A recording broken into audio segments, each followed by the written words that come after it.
Berpindah lagi ke Luffy yang sampai ke rumah dari Papa. Tidak terduga, dia bertemu dengan Nami. Saat di sana, Nami menjelaskan kalau Robin dan Frankie sedang melakukan urusannya masing-masing. Oleh sebab itu, sekarang dirinya sendirian. Di tengah pembicaraan itu, tiba-tiba Raja Kerajaan mendatanginya. Namun kedatangannya ke sini bermaksud baik, yaitu Neptune mau menjamu mereka ke kerajaan. Dengan alasan topi jerami sebelumnya menyelamatkan ikan hiu peliharaan dari Shirahoshi. Hal tersebut membuat Luffy senang, karena sebentar lagi dia akan makan-makan. Di tengah perjalanan ke sana, diperlihatkan kekonyolan dari Neptune, di mana dia juga sama bodohnya dengan Luffy. Neptune juga menjelaskan kenapa pulau ini ada cahaya dan udara. Hal itu bisa terjadi karena ada sebuah akar yang sampai ke pulau ini. Oleh sebab itu, di sini ada cahaya dan udara. Tetapi pihak kerajaan masih mencari tahu bagaimana bisa akar itu tumbuh sepanjang ini. Sesampainya di kerajaan, Luffy terkejut.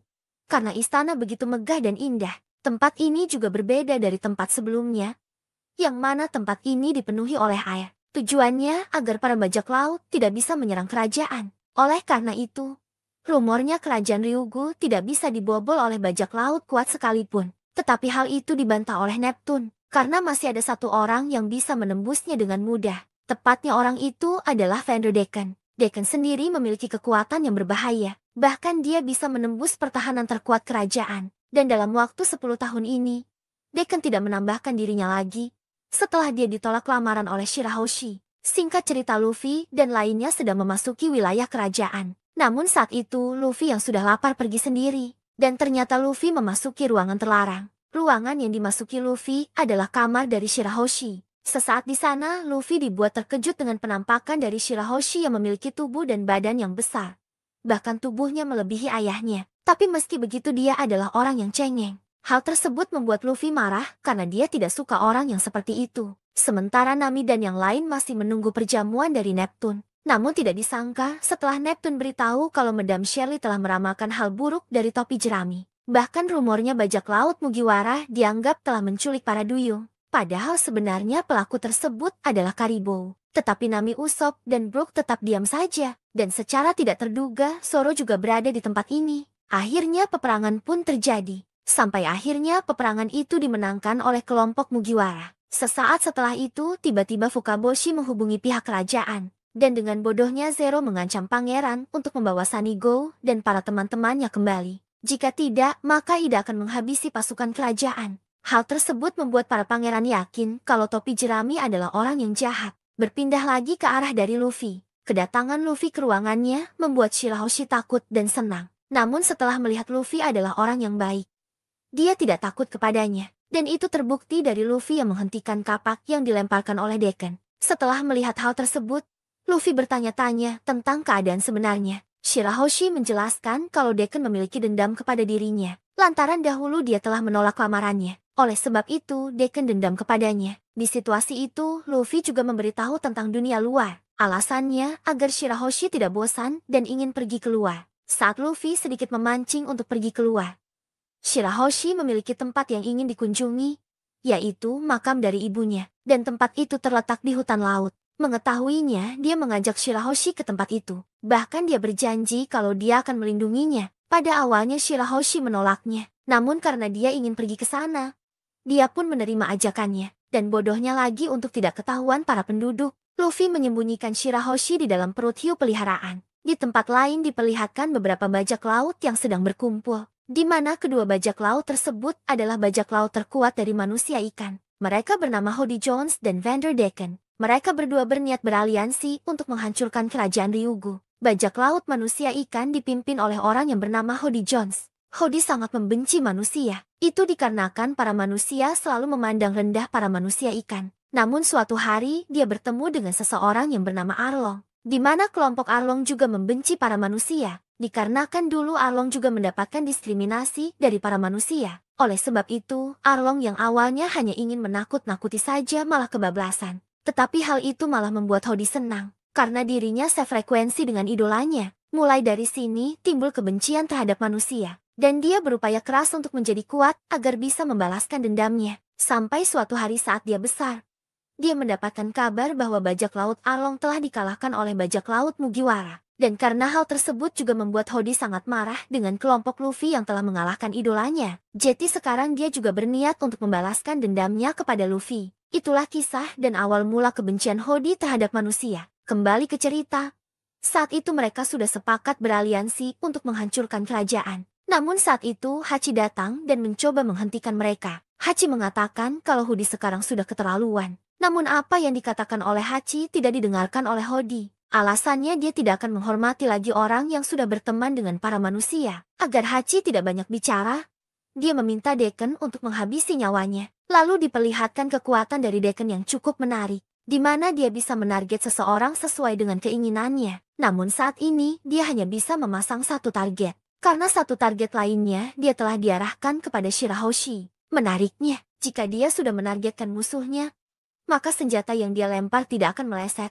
Dan karena hal tersebut akhirnya Hachi terkena serangan yang cukup parah. Setelah rencana tersusun rapi, Dekken dan Hody mulai bergerak. Pertama dimulai dari Dekken yang melempar budak manusia ke kerajaan. Alasannya agar para budak tersebut membuka pintu masuk ke kerajaan. Dan sesuai rencana, budak tersebut akhirnya bisa membuka pintu masuk. Atas hal itu, Dekken dan Hody masuk ke dalam untuk memulai rencana kedua. Di mana rencana kedua adalah mengkudeta kerajaan. Namun saat di sana, dia dikejutkan dengan adanya para anggota topi jerami.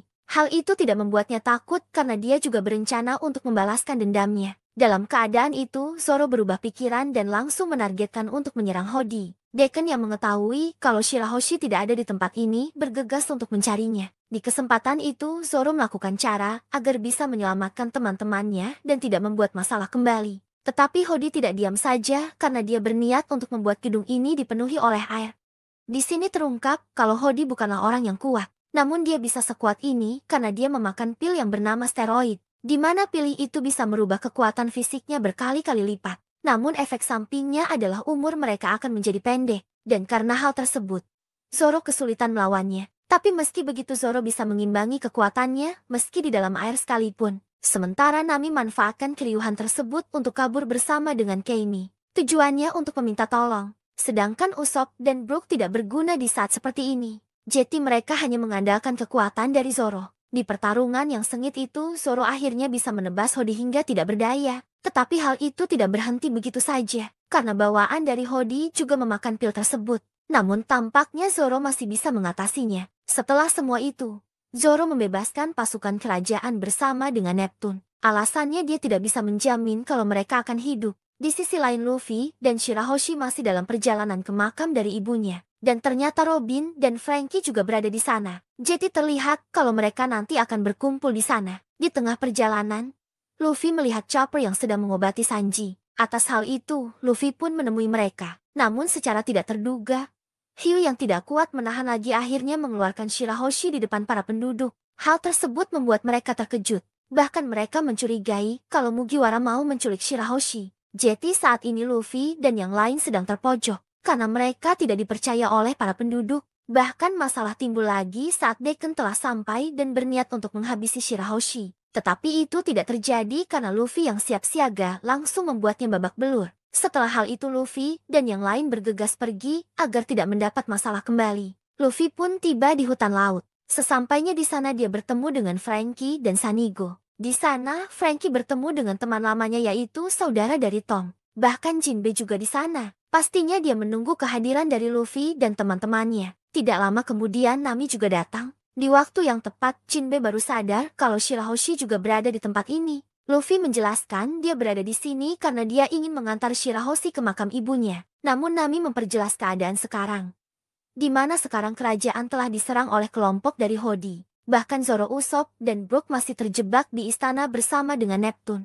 Hal itu membuat Jinbe terkejut karena dugaannya benar bahwa Hody ingin balas dendam. Atas hal tersebut, Jinbe meminta maaf atas membawanya ke masalahnya. Di belahan pulau lain terlihat kalau aliansi Hody juga mulai bergerak. Dimulai dari menghancurkan kota-kota dan menyerang penduduk yang menentang pahamnya. Bahkan aliansi tersebut meminta para penduduk untuk menginjak foto seseorang yang diduga ratu di pulau ini yang bernama Otohime. Akan keadaan itu, penduduk kota telah bimbang. Lebih parahnya lagi, aliansi akan menghabisi nyawa orang yang tidak mau menginjak foto itu. Mulai dari sini, kekacauan di pulau manusia ikan menjadi memuncak. Beralih ke istana kerajaan yang saat itu Zoro sudah kehabisan energi melawan Hody. Jadi saat ini, dia hanya bergantung kepada Neptune yang masih memiliki kekuatan. Tidak disangka di sela-sela merencanakan untuk melarikan diri, Hody tiba-tiba bangkit kembali. Sekarang terlihat kalau Hody memakan pil steroid yang cukup banyak. Atas hal itu, kemampuan fisiknya berkali-kali lipat. Neptune yang mengetahui hal itu tidak diam saja. Dia pun mencoba menggunakan kemampuan terkuatnya juga. Namun dia tidak menyerang Hody,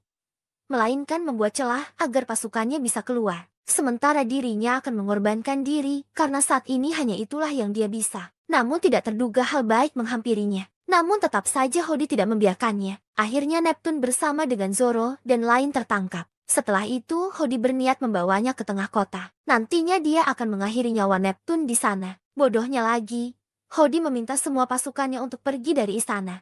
Karena dia percaya bahwa Zoro dan kelompoknya tidak bisa kabur dari penjara yang dia buat. Beralih ke Luffy lagi. Saat itu mereka beristirahat sambil menyembuhkan Hachi di sana. Di tempat tersebut mereka membahas tentang alasan dari Hody dan mengapa dia melakukan hal tersebut. Namun sebelum itu, timbul masalah antara Nami dan Jinbei. Nami merasa marah kepada Jinbei karena rumor mengatakan kalau perbuatan Arlong di East Blue adalah tanggung jawabnya. Di saat itu Jinbei pun terkejut karena berita desa yang dihancurkan oleh Arlong adalah salah satu kru dari Luffy. Untuk membenarkan masalah tersebut, Nami meminta Jinbei untuk menjelaskan.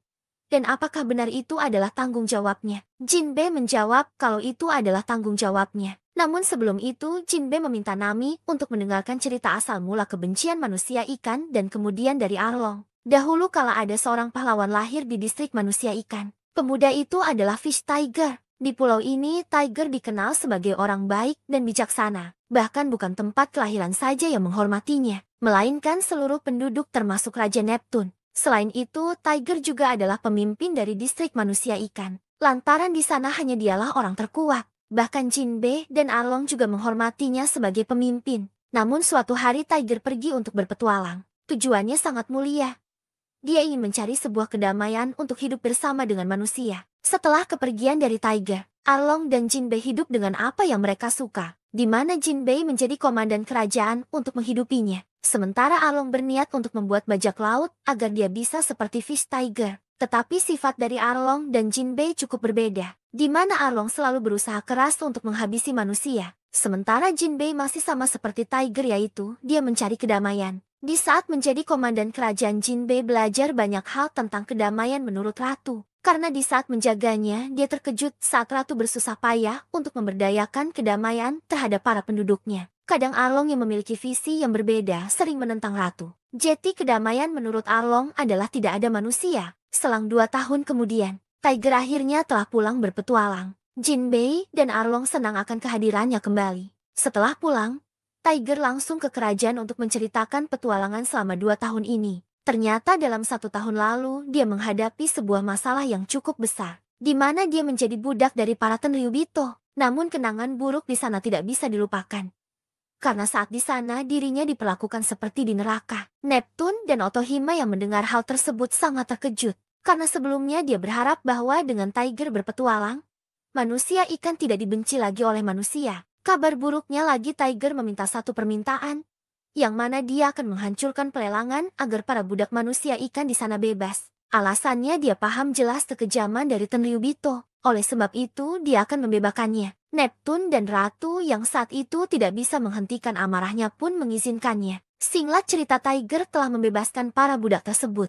Bahkan buah bersaudara dulu bisa terlepas juga karena Tiger. Setelah terlepas, Tiger membentuk sebuah bajak laut yang bernama Matahari. Dia membentuk bajak laut itu dengan tujuan agar para budak tidak mengingat masa-masa menjadi budak. Tiger juga menindas tato budak menjadi simbol matahari. Setelah kekacauan yang dibuat oleh Tiger, dia menjadi ancaman besar bagi para angkatan laut. Kabar tersebut juga sampai ke manusia ikan. Meskipun hal tersebut adalah kabar buruk, tetapi para penduduk tetap mendukung Tiger.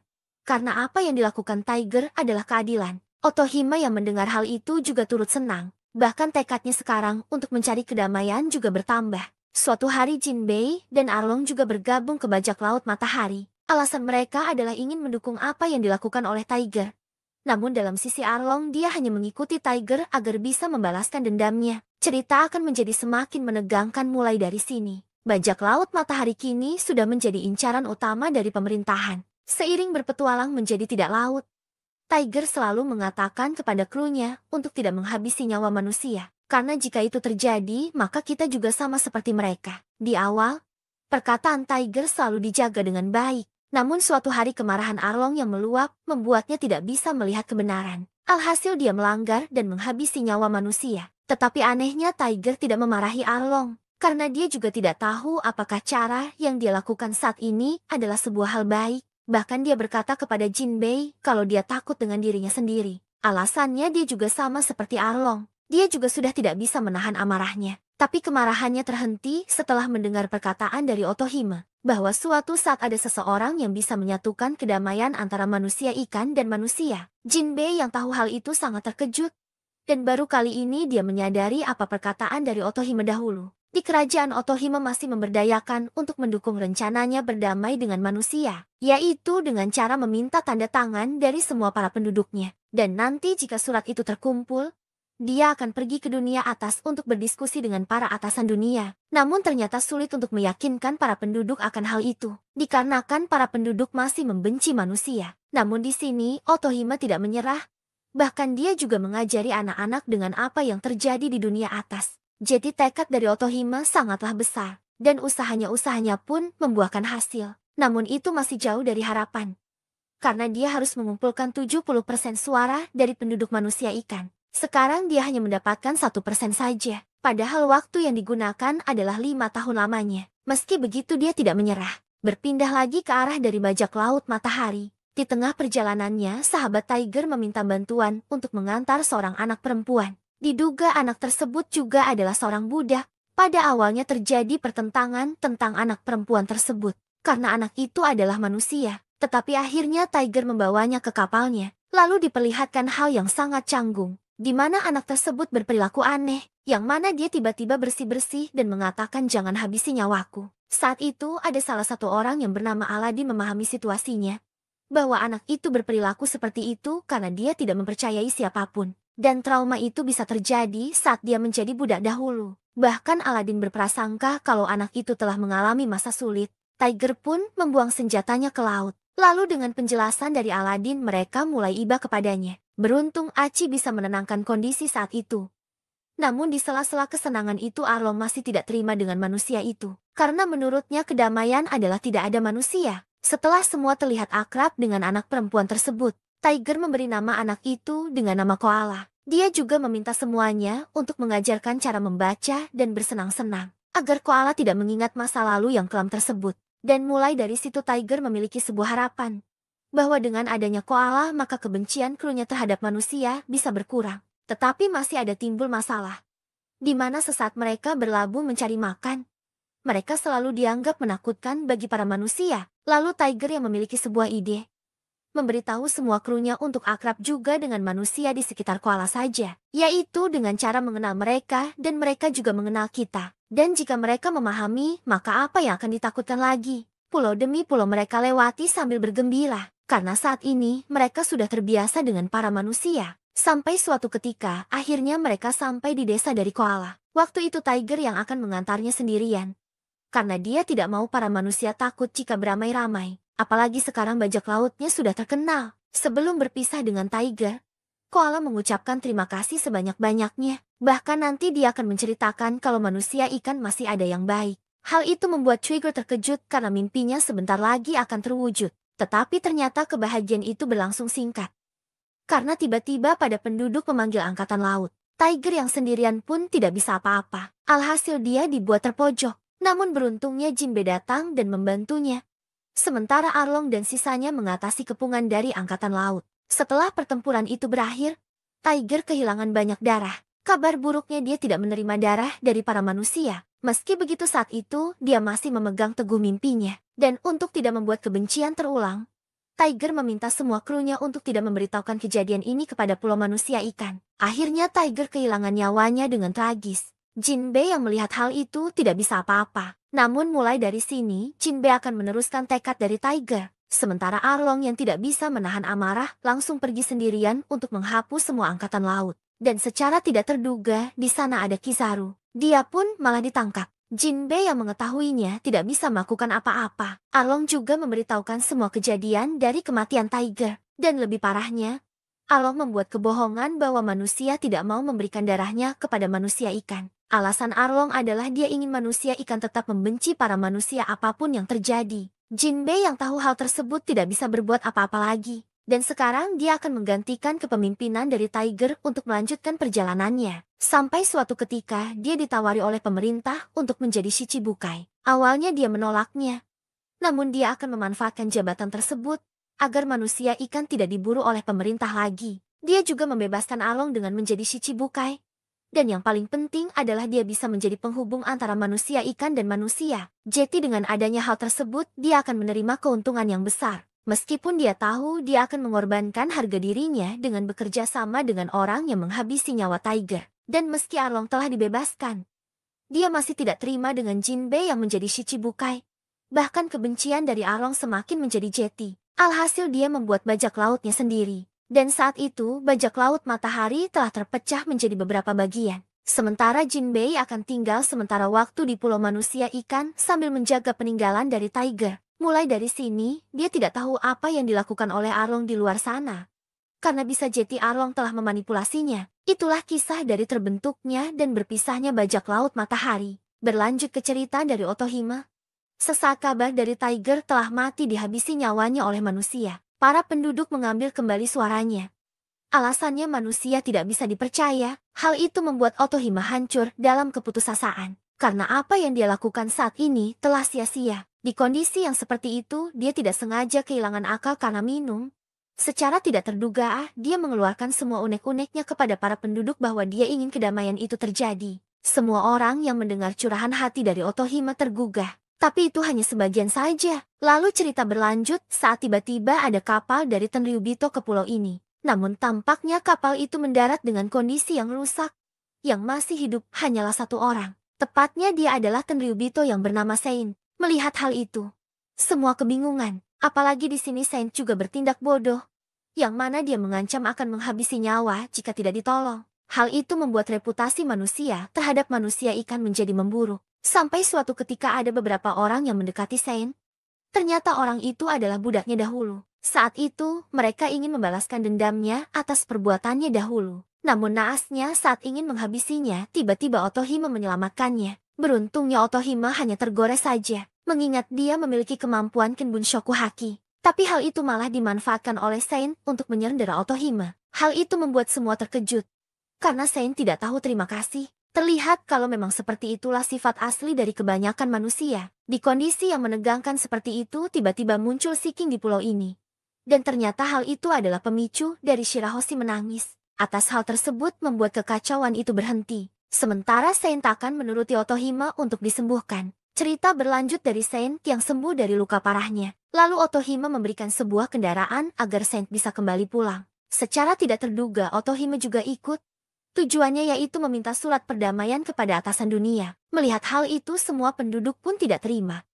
Karena bisa jadi Saint menghabisinya di tengah perjalanan. Tetapi karena tekad dari Otohime Neptune pun mengikhlaskan kepergiannya. Singkat cerita Otohime kembali dengan selamat.